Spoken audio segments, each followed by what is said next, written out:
Okay. Partner, punta natin ito nga pong sinabi ni Vice President. Sige. Ito nga po nung nagtungo si BP Inday. Dyan sa Senado. Dyan muna tayo. Sige. Ito na ba yon? Yan na yan, partner. Oo. Kinumpirma ni Toto.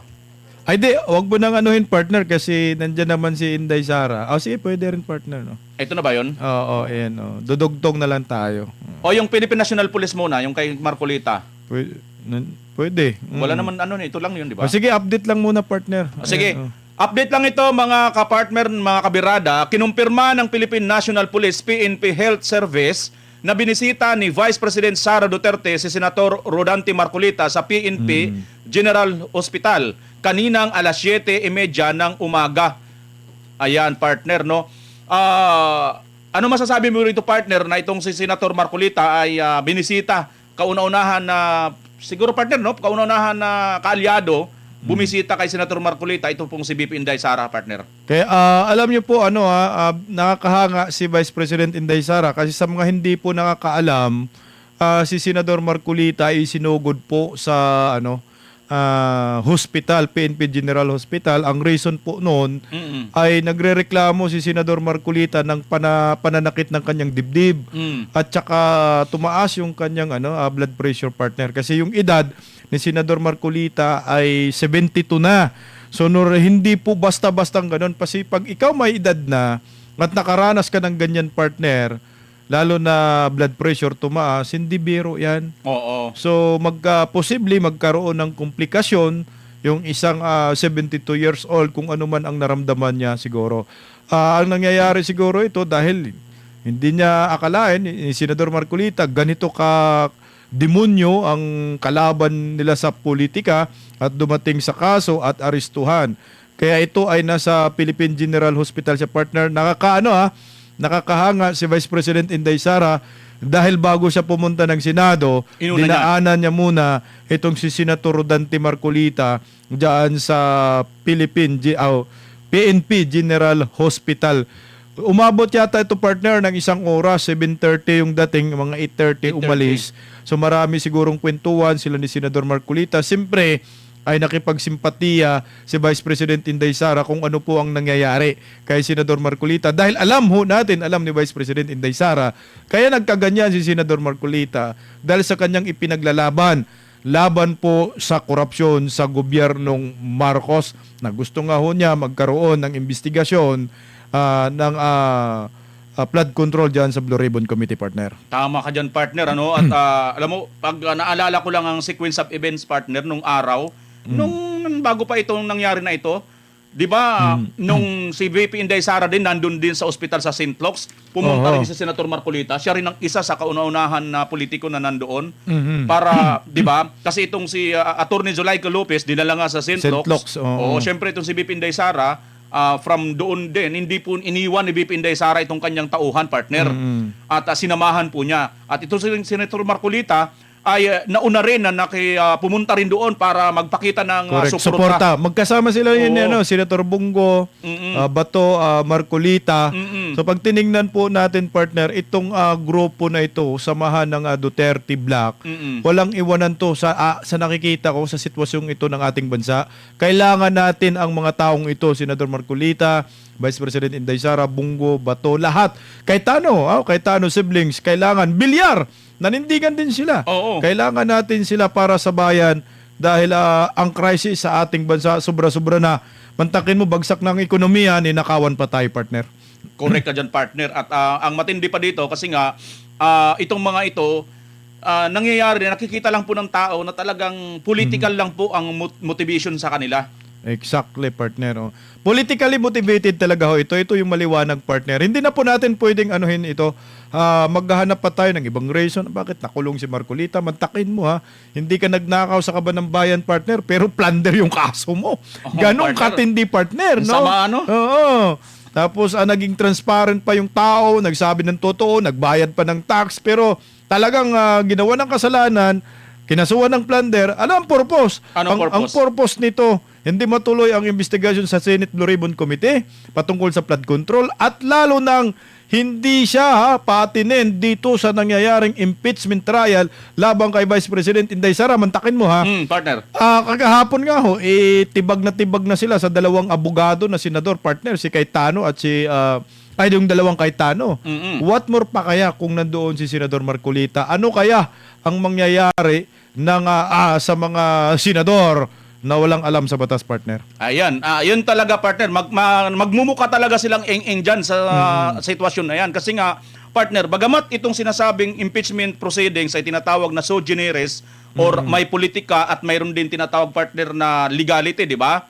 Pero just the same, kailangan pa rin lahat ito sumunod sa itinakdang rules of Senate, rules of law, and Constitution, partner. Hindi po pwedeng mawala yan, partner. Tama ka dyan, partner.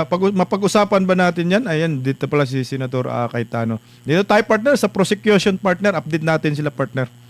Bigyan ko lang konti ng bago natin iwanan si Senator Marcolita, partner. Mayroon akong naalala na komentaryo ko kay Senator Marcolita. Ganito lang yon. Di ba, partner, dapat napanood natin. Mayroon sinabi si Senator, Congressman Leandro, oo, na kung ganon pala ang basihan para sa plunder case, na ito nga po ay tungkol sa partner yung campaign funds, no? Campaign funds. 90% ng mga politiko dapat din kasuhan ng plunder, partner. Correct.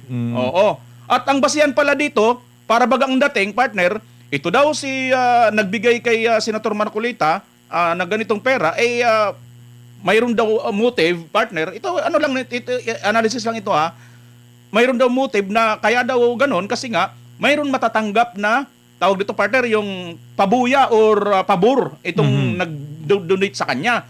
Partner, kung ganon ang basihan, di ba dapat itong si President Marcos mismo? Dahil di ba yung mga nag-donate sa kanya ay nandyan ngayon nakaposisyon. Nakapwesto. Actually, partner, kung ito yung magiging president, partner, si Pangulong Bongbong Marcos, pati yung mga kalyado niya, lahat to makakasuhan ng plunder pagkatapos ng administrasyon niya. Kasama to si Buying. Kailangan si Buying ma-impeach yan, partner. Oo. Impeachable din naman yan, partner. Sige, partner, kung wala na, dito tayo. Punta na tayo sa... Ito na ba, partner? Sa prosecution na tayo? Diretso na tayo rito? Partner. Oo. Ito.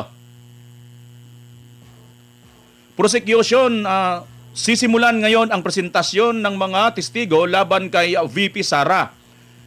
Sisimulan ngayong araw ng House Prosecution Panel ang pagharap ng mga testigo at ebidensya sa impeachment trial ni Vice President Sara Duterte. Ayon sa lead prosecutor na si Rep. Jervel Luistro, opisyal na dokumento, financial records, video at testimonya ng mga saksi ang kanilang ihaharap. Hindi umano chismis o propaganda. Unang tatalakayin ang Article 4 na may kaugnayan sa umano'y banta laban kina Pangulong Ferdinand Marcos Jr., First Lady Liza Marcos at dating Speaker Martin Romualdez. Naglabas na rin ang Senate Impeachment Court ng subpina sa dalawang opisyal ng NBI na inaasahang magiging unang mga testigo. Ito yung tanong, partner, at mga kabirada nating mga viewers. Oo. Partner, kasalukuyan yung witness na sinasabi mo. Ayan na? Nakita nila sa screen, nag-take out na po. Yung sa NBI yata yung partner. Okay, so yun na nga. Yun, yung first witness ay si John Mark Kalilong. Ayan, John Mark Kalilong. So parang tumugma ito sa ating pag-uusapan ngayon. Mapag-uusapan ngayon, partner, na nakikita nila sa kanilang mga screen. Okay, so ang tanong natin, partner, habang ongoing po yan ngayon, na nangyayari ito, ang tanong natin, sa inyong palagay, sapat ba ang mga ebidensya at testigong ihaharap upang maging patas at kapanipaniwala ang impeachment trial? Bakit o bakit hindi, partner? Alam mo, yung sinasabi sapat bang ebidensya at testigo, siguro malalaman yan, partner, sa trial, partner, no? Kasi hindi ka man makapagkaroon ng conclusion, partner, kung sapat ho itong mga testigong ito, kung hindi ho sila sasalang diyan sa impeachment trial, at diyan din natin malalaman kung ang kanilang mga sinasabi ba ay katotohanan at kasinungalingan, partner. Pero kung ang pinag-uusapan natin naman, partner, patungkol dito sa Article 4 sa kanilang inciting to sedition, partner. Ito nga yung video, partner, kanilang nito. Mukhang ipiplay yata nila yung video na si Vice President Inday Sara nakapagmura. Si Vice President Inday Sara ay sabi niya na kapag may mangyayari sa akin ay meron siyang kinausap na huwag silang tumigil, na kapag ako'y magurgor, ay hanapin sila at ipaghiganti. Actually, partner, hindi po ito matatawag nga na direct na death threat, Threat, partner. oo. Threat kasi nga, kung napanood po nila, kung hindi lang cut video, Oo. yung ilalabas ng prosecution team Mm-mm. diyan sa impeachment trial, kung buo lang, partner, paano ito nagsimula, talagang wala kang masasabing pagbabanta or death threat, partner, direct death threat, Yung partner. sinasabi mo, partner, dapat buo yung konteksto. Buo dapat yung konteksto. Kunyari, partner, nanggagaling yan sa isang political vlogger at kilala mo yata ito, partner, I think kay si Maui. Galing kay Maui, no? Kasi marami na pong sinasabi si Inday Sara, marami na pong pasabog si Inday Sara at saka galit na galit si Inday Sara laban sa Marcos admin. Ang sabi nga ho ni Maui, Vice President Inday Sara, mag-ingat ka po sa inyo dahil marami ka na pong nasabi patungkol sa gobyernong ito. Siyempre, sinagot si Vice President Inday Sara. Sabi, ma'am, huwag kang mag-alala. Kasi sinagot lang naman ni Inday Sara yung concern. Actually, hindi concern, hindi tanong, partner. Ano pa yung partner? Yun ay concern lamang ng isang political vlogger kay Vice President Inday Sara na mag-ingat ka. Ang sabi nga ho ni Vice President Inday Sara, huwag kayong mag-alala kasi meron na po akong kausap. Kung ano man ang mangyayari sa akin, magurgur man ako, ay huwag silang tumigil at huwag siyang tumigil hanggat hindi ako may paghiganti, partner. Tama ka dyan, partner. Kumbaga, parang mayroon na siyang conditional. Condition lang ito, no? Tama ka dyan. Partner, madagdag ko dun sa sinasabi mo na, ano, no? Yung tinanong lang ito sa kanya. Actually, kung aatras sila ng konti, partner, ang sitwasyon dyan, partner, kung ating matatandaan, yan yung pinatayan si BP Inday Sara ng ilaw. Ilaw, Kaya, tsaka diba? pati tubig, partner. Oo, kaya di ba, partner, ang background niya madilim? Madilim. Oo. Ayan. So, ikaw, partner, pag halimbawa, ngayon, nandun ka sa kampo ng kalaban mo, partner, pagkatapos, alam mo naman may ilaw, may aircon, may tubig, tapos biglang pinatay, ano mararamdaman mo, partner? Siyempre, magagalit ka dyan, partner, sa mga pagkakataong yun. Partner, merong update, partner. Basahin mo muna, partner. Oo, tiga. Yung kung ano na po ang nangyayari ngayon sa impeachment, court, partner. Okay, ito, partner, ang update natin, bibigyan ko ng update. Basahin mo, partner, yung Oo. mga, Ito to, yung first witness. Oo, Ah, nabasa mo na yan natin kanina. Yung pangalawa na, kung sino po yung mga yan ito. na sumasalang. Ito po, partner, mga nakasalang. Yung una, senior agent of NBI. Ang ikalawa, ito, he is Senior agent, well-trained po siya na digital well-trained. forensic. Okay. Digital forensic po yan, mga kababayan. Bahagi ng cybercrime ng NBI investigation. Ito yun si John Mark Kalilong, no? Ayan, oo. Actually, hindi naman kailangan ng sa akin, hindi naman kailangan ng expert diyan, forensic, Kasi ang nakikita lang din naman natin, live naman yun eh. Ano bang ipoforensic nila yung video kung totoo ba?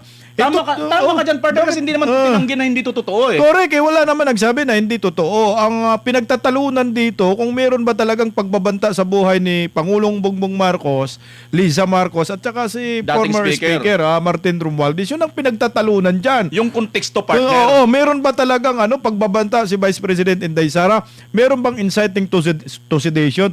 Wala namang itinanggi ang kampo ni Inday Sara na yung mga bidyong kumakalat ay piki. Ang ano laman yan, yung nai-splice video. Correct. So siguro pwede nyo i-determine na splice video ba ho ito.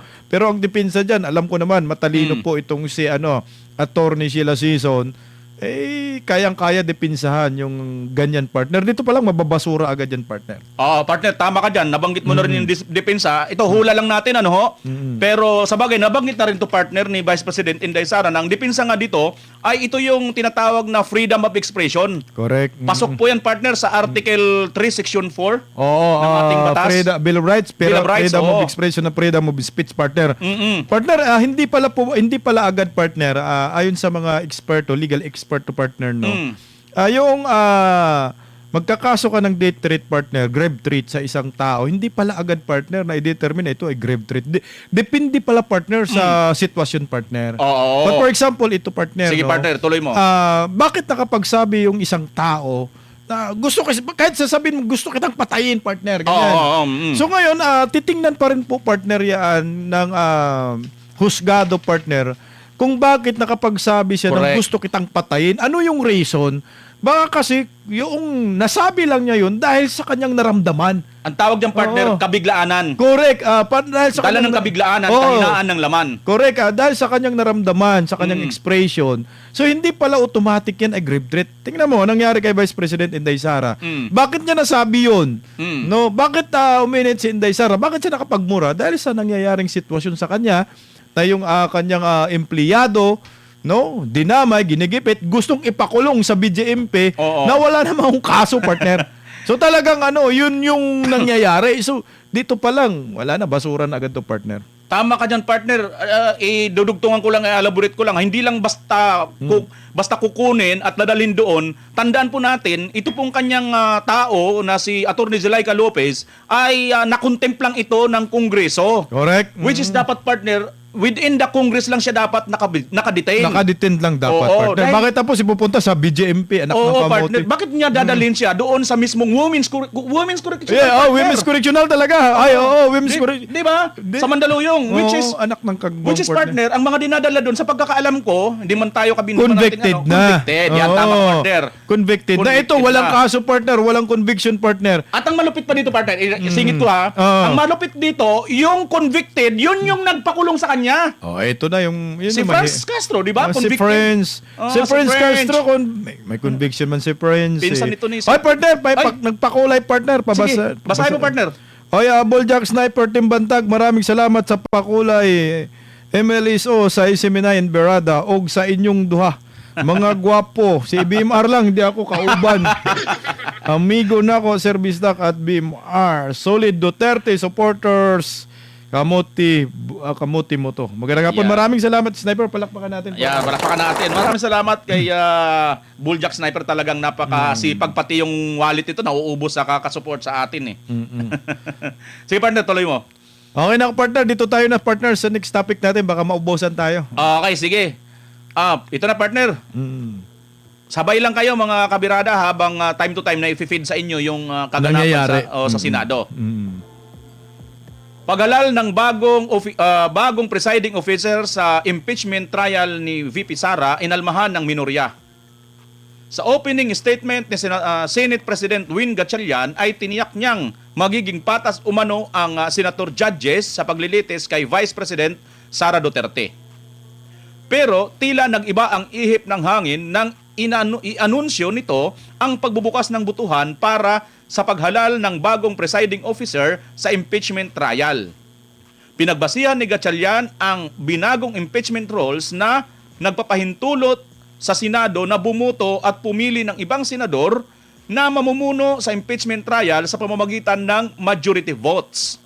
Pero pinalagan niya ni Senate Minority Floor Leader Alan Peter Cayetano.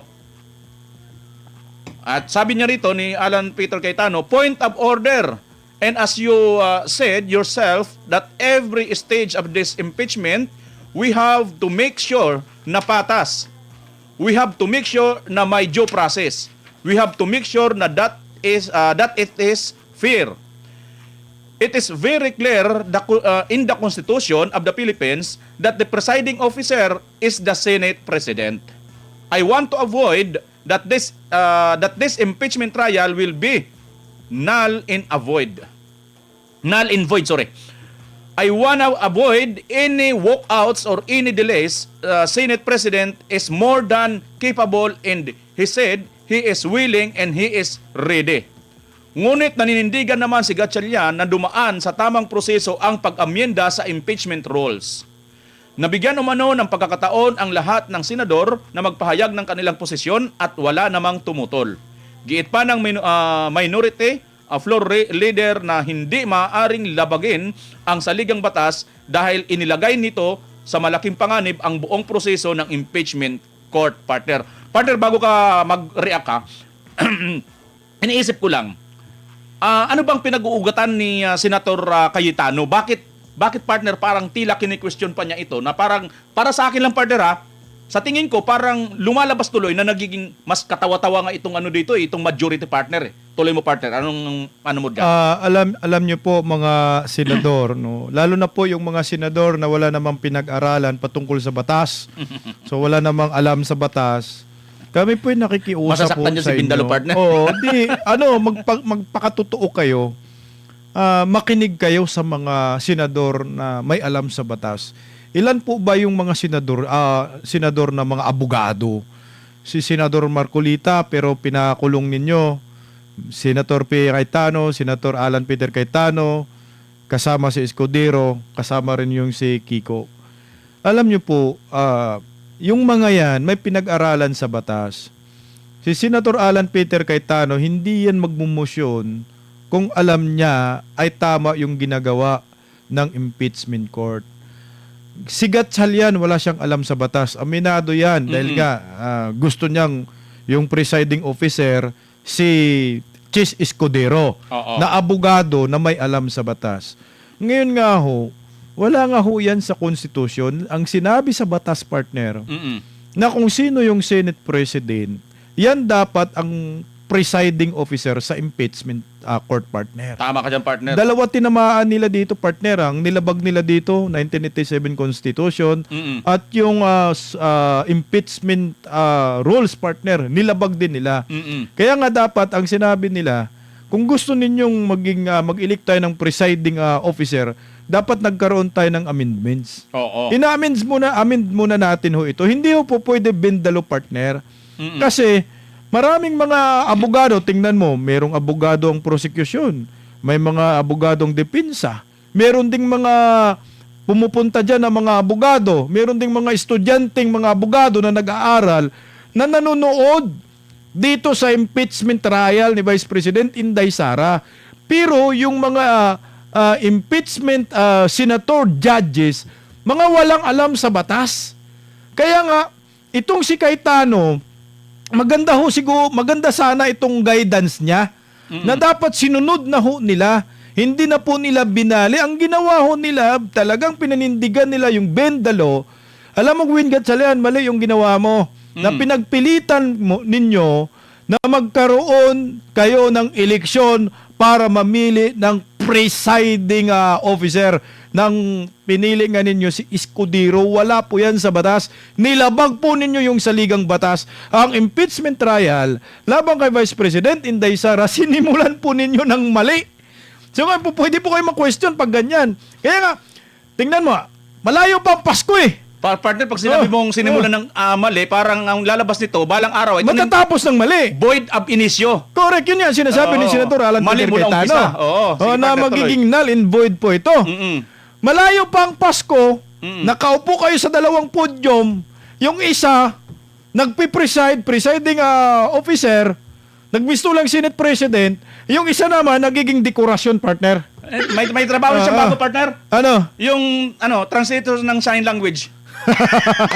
Translator, parang ano. Oo. Yan yung awkward, partner eh. Kasi ano bang tungkulin ni Win Gatchalian sa impeachment trial? Wala naman po siyang papel dyan. Kung tutuusin, ang papel niya bilang isang Senate President sa yung presiding officer. Kaso ang problema, yung kanyang kapangyarihan na yan bilang isang Senate President na itinalaga po yan ang saligang batas, ay ibinigay niya kay Chis Escudero.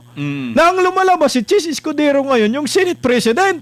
So dapat siguro, Win Gatchalian, para siyang pusa dyan. Alam yung pusa na kumakaway, partner? yung gintong pusa, pampaswerte. Sa mga harapan ng pintuan. Mayroon ganun sa bahay doon, partner.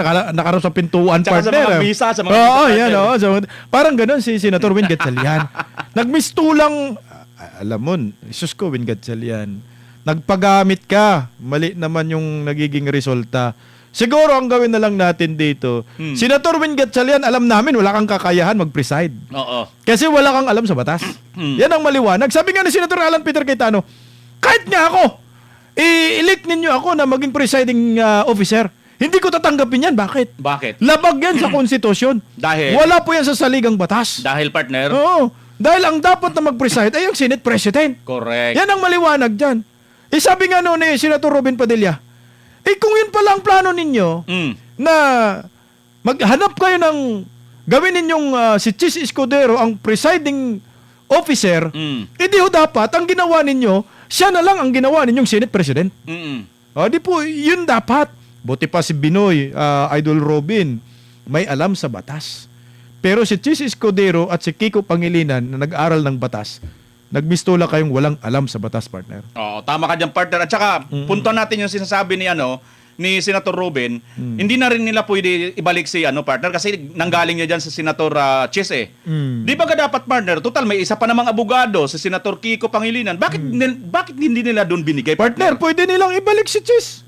Wala namang nagsasabing sa batas na dati ka ng Senate President, hindi ka pwedeng ibalik. Pwede, partner. Tingnan mo si Tito Soto. Oo. Nakailang beses nagiging Senate President. Di Kaso ba? nga, partner, di ba, tinanggal nila yon. Sila ngayong nagtanggal dyan dati kay Senate Chis. Hindi, wala namang ipinagbabawal sa saligang batas. Tama ka dyan, partner. Di yung pride nila, kainin na lang nila.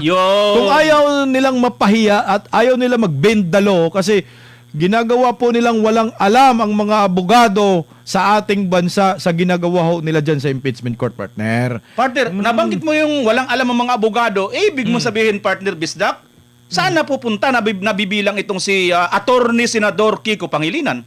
Wala na, doon na sa mga ampaw ang utak, partner. Ayan ang lumalabas dyan. Sorry kasi partner, parang ang nangyayari dito sa ginawa nila, hindi na nga nila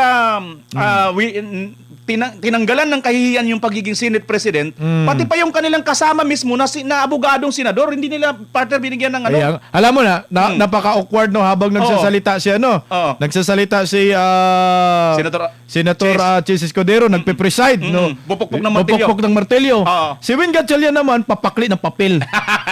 Para bang may sinusulat. Ay, siya yung secretary, Secretary, para bang minutes of the meeting. Senator Alan Peter. Parang siya ng taga minutes. Oo. Senator Alan Peter Cayetano. Ang ingay.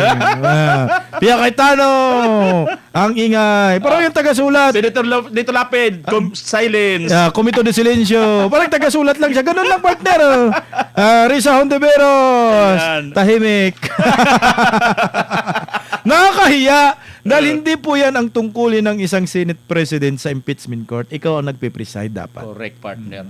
Lumalabas dito, nagkaroon ng crisis ng utak ang Senado ngayon.